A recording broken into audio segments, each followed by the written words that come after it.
Hi everyone! Welcome to my YouTube channel. Ngayon, magluluto or gumawa tayo ng maha blanca. Pwede itong pagkikitaan o pangmerienda o sa mga okasyon. So, ngayon, ipapakita ko sa inyo ang pagluluto ng maha blanca.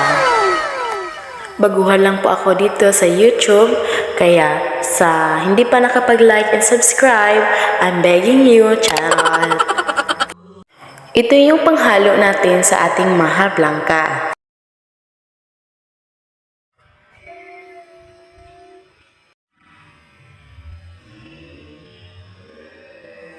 Insert natin dito ang ating white sugar kasi hindi nasali sa pag-picture. Gawin naman natin ang pampalapot. Paghaluin lang natin ang 2 cups of water at 2 cups of cornstarch. Then i-mix lang natin itong mabuti until matunaw ang cornstarch. Gawin naman natin itong mixture. Paghaluin lang natin itong 3 cups of coconut milk.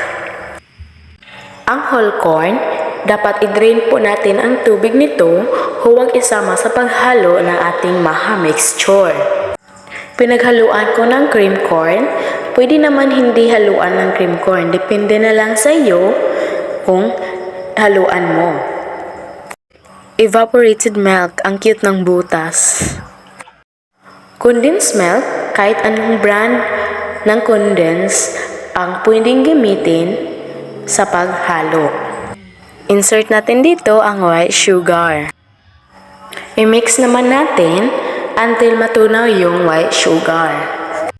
Bago ilagay ang pampalapot, haluin lang natin ulit kasi bumababa ang cornstarch. Kapag kumulo na, hinaan natin kaunti ang apoy kasi lagay na natin ang pampalapot. Ilagay na po natin habang ibinuhos natin ang pampalapot, sasabayan natin ito ng paghahalo para pantay ang pagbubuo ng maha blanca. Ayan, lumalapot na. Tuloy-tuloy lang natin ang paghahalo. Kapag kumapit na ito sa sandok, luto na ito.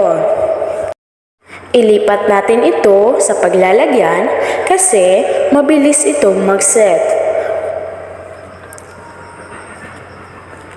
Pantayin lang natin ang ibabaw. Wala na itong toppings na ilagay. Pang merienda lang kasi Ito na, tatikman na natin. Mag-slice tayo ng isa. Ito yung resulta ng ating maha blanca. Thank you for watching!